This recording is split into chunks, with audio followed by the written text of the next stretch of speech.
Greetings. Peace. What's going on, sentient beings? Today the moon is in Cancer, god damn it.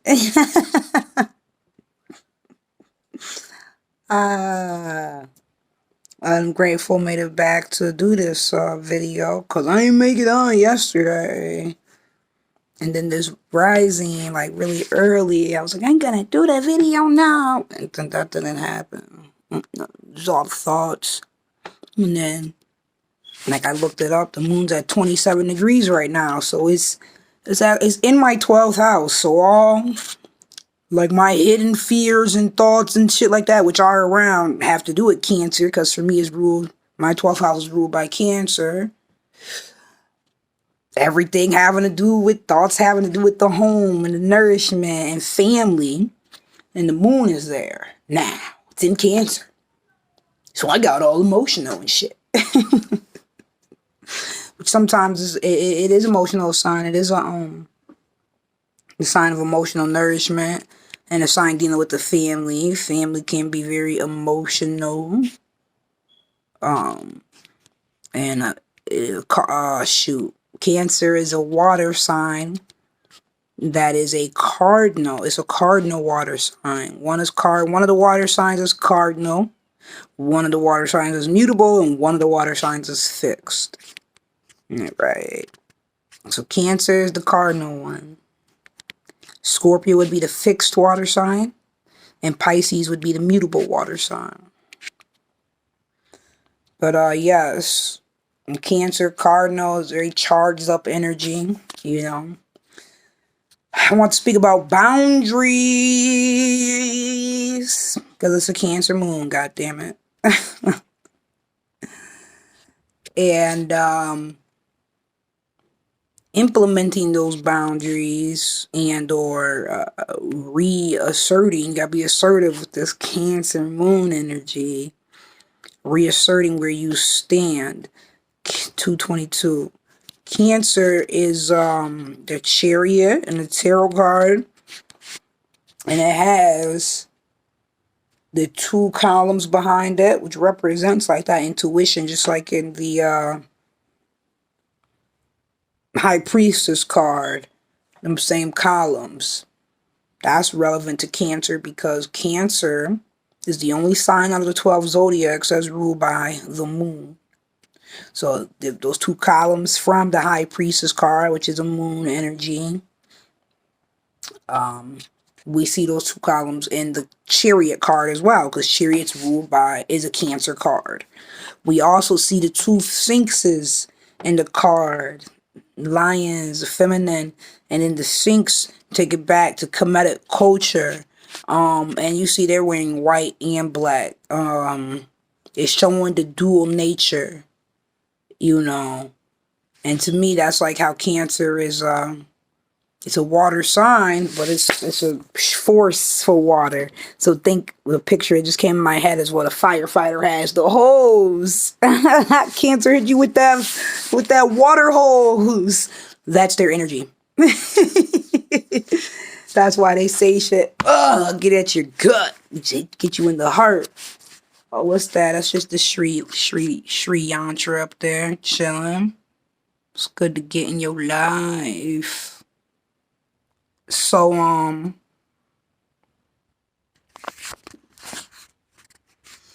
also with the Sphinxes, I wanted to speak about in ancient Kemetic culture, the Sphinx, like that position. This is a position of power. It's a receptive position of power dealing with the feminine aspect, which is Cancer, and Cancer is a moon sign. So it's like, well, why are those animals there? Because every animal has a energy to it. Every number, every color, everything, every element, they all have a certain energy, even the zodiac signs. So the Sphinx animals, automatically, that's Kemet. That's Kemet. That's Africa. That is African culture. That has taught the world, that the world learned from, relies on, steadily uses and gives examples to this day, that the world is perpetuated on. Scholars from all over the world came to African schools to learn. In the days of Hippocrates and Plato, it's all African knowledge passed down. African knowledge is on the temples, it's on the pyramids, it's on the monuments. They're still there today. Can't be recreated. Don't even know the full significance, or not telling us. But anyways, the Sphinx represents the divine feminine aspect that is in all of us. Cats, cats versus dogs. The cat is the feminine, like if we think moon versus sun. So the cat, already, that's the moon, that's the feminine. That's why they're on there. The Sphinx is like this. See, it's still, it's receptive, it's the feminine, the womb, but the head is up. It's aware, ready to strike. Segment energy. Bitch, I wish you would. Cancer, protecting that family. So, but it's a very ancient position of receptivity and power. So the Chariot. It's like a car that's sitting there revving up. Vroom, vroom, vroom, vroom, vroom, vroom. You already know it's ready to go. That is Cancer energy. They chilling, man. They're chilling. Mind their own business. But please don't start no motherfucking shit with them. Please. If they got to take it there, they're not coming with nothing light. Right? It is a Chariot energy. It is very charged up. They was already ready to go.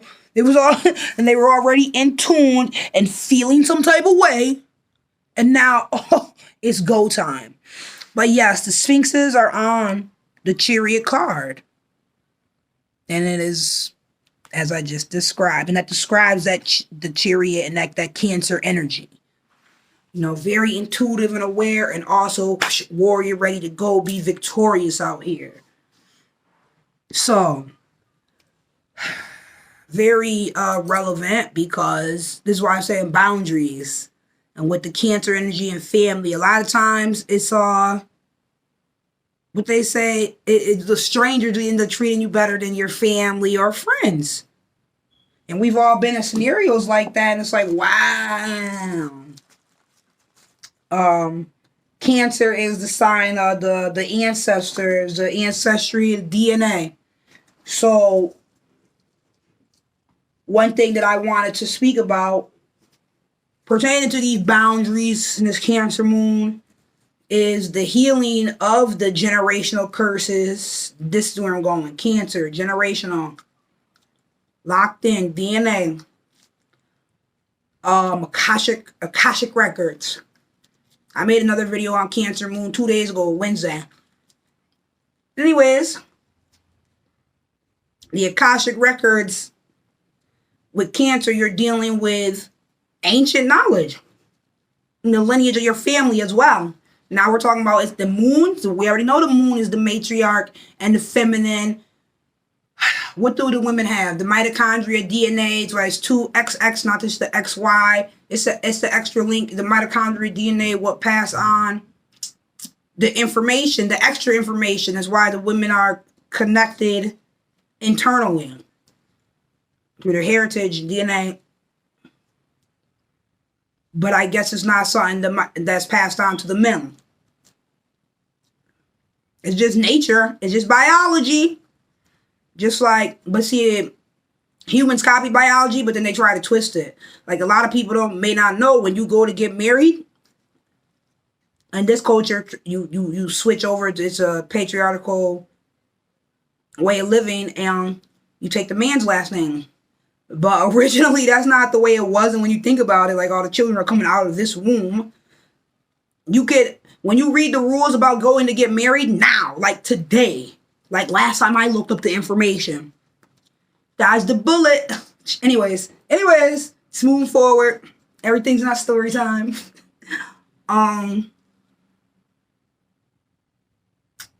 Also, that would make a Cancer an excellent orator, because they're telling of the family history and the knowledge. Yeah, and they know how to get you in the heart too and getting emotional with it. All right. But last time I looked up that information, you could both parties could take the man's name, last name, or both parties could take the female's name, or they could come up with a name that's a mixture of the two. That's the legal way to change your name when you get married. It doesn't have in America. And then each state is its own governance, its own body. So per state, because I looked it up in 2 different states. That's interesting. Right. Oh, in nature, the information and the coding is passed on through the woman. Just like life is passed on through the woman. So the babies come out of her womb. It is a process with both the masculine and the feminine, but in terms of where the umbilical cord, where the baby's growing, and the embryo and the sac and the amniotic fluid and the birth and the afterbirth and the, what is this called? What is this cord called? That they cut the umbilical cord, right? So we're talking about all of this life energy and birthing. This is cancer, water, life fluids, Akashic records, family, birth, womb. Okay, that's why. That's why I'm going into all this, because that's all cancer energy. The nourishment, the birthing, the mother, cancer rules the breast. What is this? Breastfeeding, the mother, the ultimate nourishment. Like cancer, you think nourishment automatically. I would say Taurus more like value, right?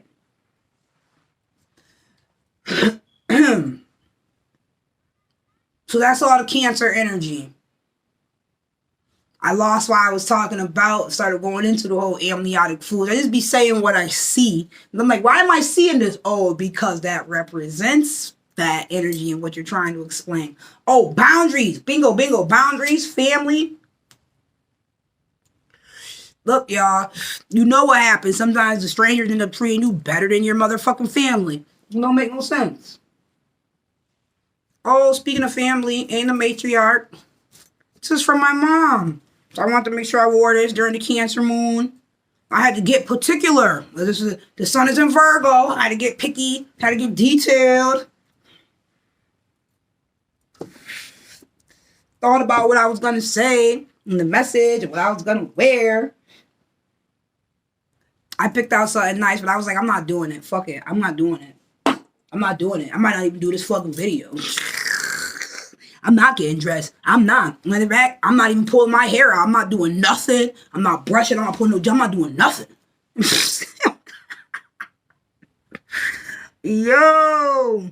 I was frustrated over all these family plans I'm trying to make.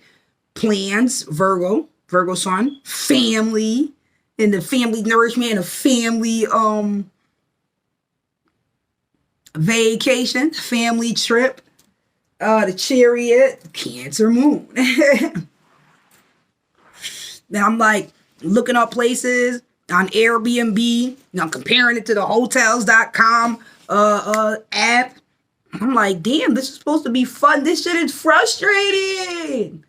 But this is where I got frustrated at the most, is because traveling as a woman alone with just me and my daughter, and safety. Right? Whether you're staying at a hotel or an Airbnb. And then I started getting feelings like, wait a second. Well, this one's great. And then I was like, why they only got 4 reviews?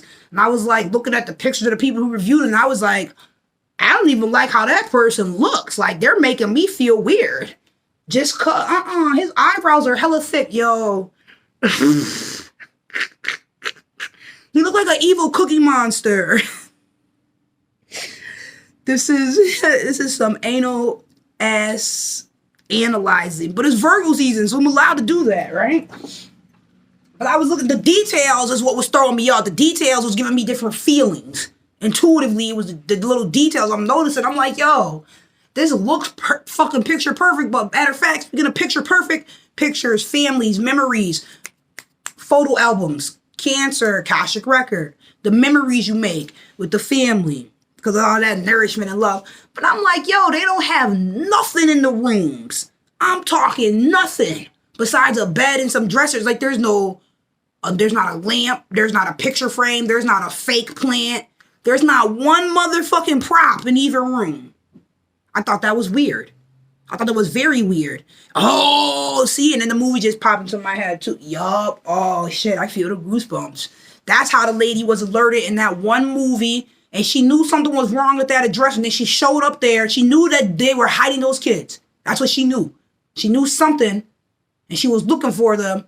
And she shows up at the address, and they're in the closet, but they got the tape on their mouths and shit. Oh, I don't even know the name of the movie. And they're running out of time. And she's at the door. Yeah, goosebumps are coming through. Hella strong right now. And she opens the door, and it was a fake. The lady answered, because, you know, she perpetuates the program.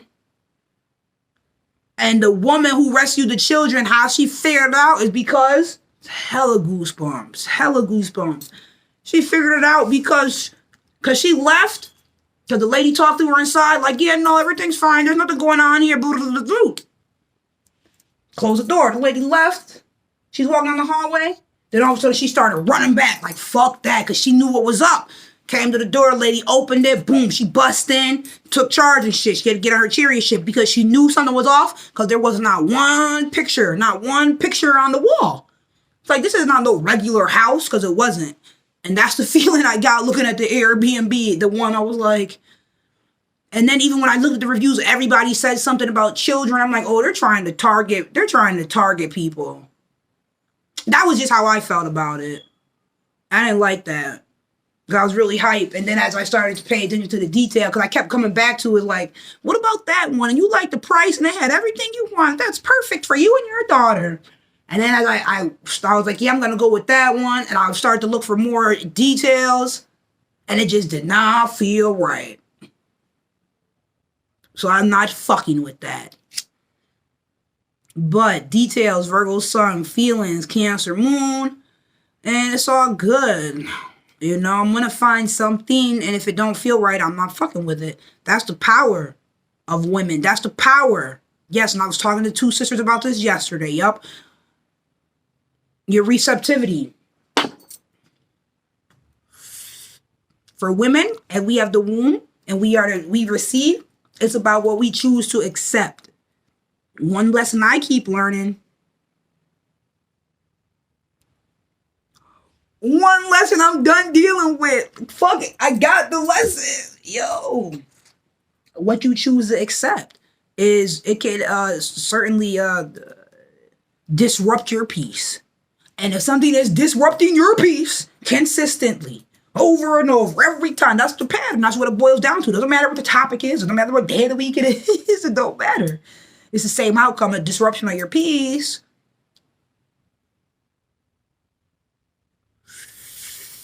You gotta cut that off. Even if it's family.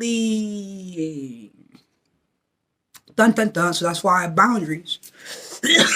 I want the patterns that we see, even in the little slightest ways. And we know that with our family. And the way they make us feel. And if it's disruptive to our peace, you can't. Family, friends, jobs. If it's going to keep taking from you every time you think about it, it's agitating. You already know being in that energy is going to be agitating. And that's not healthy. That is not. And a lot of times we choose to keep accepting or allowing all people, men or women, because of the emotional attachment or because of the punk ass title. Because they just be punk ass titles. Motherfuckers don't even be living up to the punk ass title. And you have to be aware and discerning to know that. And see, it's not going to change no time soon. Or keep accepting is not what's going to make the situation change. You have to change your actions if you want to see something different. And usually that's a block. Like, damn, I don't want this energy. I don't want to keep feeling this way. And no matter what I do to communicate with these people that so-called care about me or love me, this is what they do. This is who they are. But you even have to look at it like the level that they see their self and the energy that they use with their self. Hey, it's not personal. It's how they treat everyone, including their self. They can't treat you better than they treat their self. And a lot of people aren't even treating their self good. You know? So, or not nourishing themselves properly, so how can they nourish you properly? And then we all have different love languages. Oh, that's what's up. That's what's up. Because the differences, the different options, like there's a list. And we're talking about love and giving in the family. That's very Virgo sun. Cancer moon. The 5 love languages. That's an awesome book. They have one for adults and children. It's about, it says it explains love in like 5 different ways, and it breaks down how some people like to give love in a certain way and some people like to receive love in a certain way. And the same way you give it don't mean it's the same way you like to receive it. So I'll tell you guys the 5 love languages. They are touch and like affection, like hugs, you know. I know someone with like I was gonna say they're Venus and Pisces, so they love being affectionate. They love receiving hugs. You know, maybe if their Mars is in Pisces, they would love giving hugs. So see, when you look at the love languages from an astrological perspective, the Venus is what you desire, whereas the Mars is what you do take actions towards. The Sun is what you do, and what you do, who you are.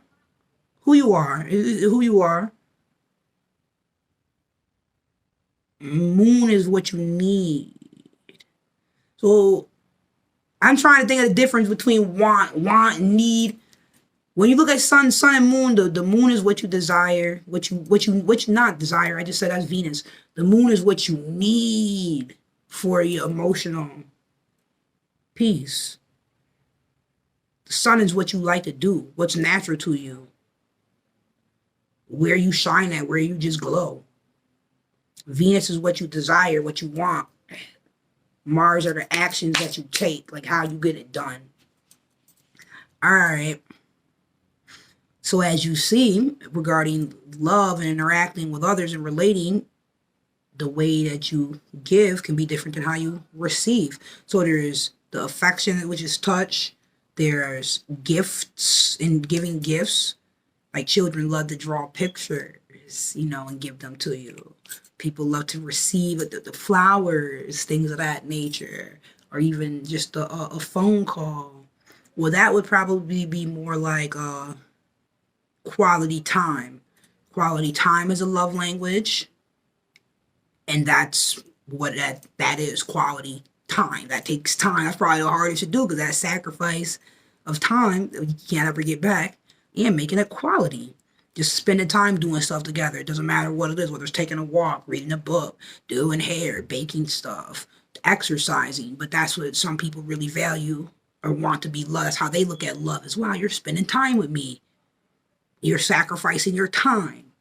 So there's time, there's gifts, there's affection, there's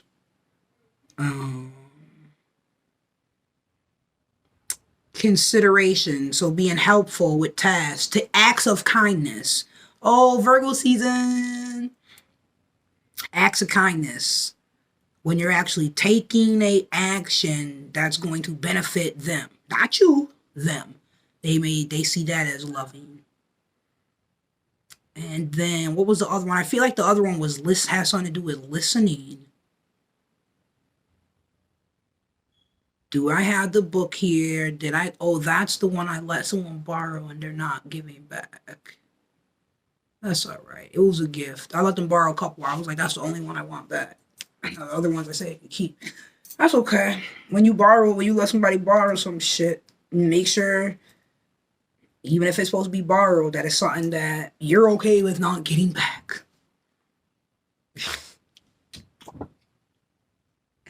Even though you specified, you're dealing with people, especially if they're family. This isn't family in this particular scenario, but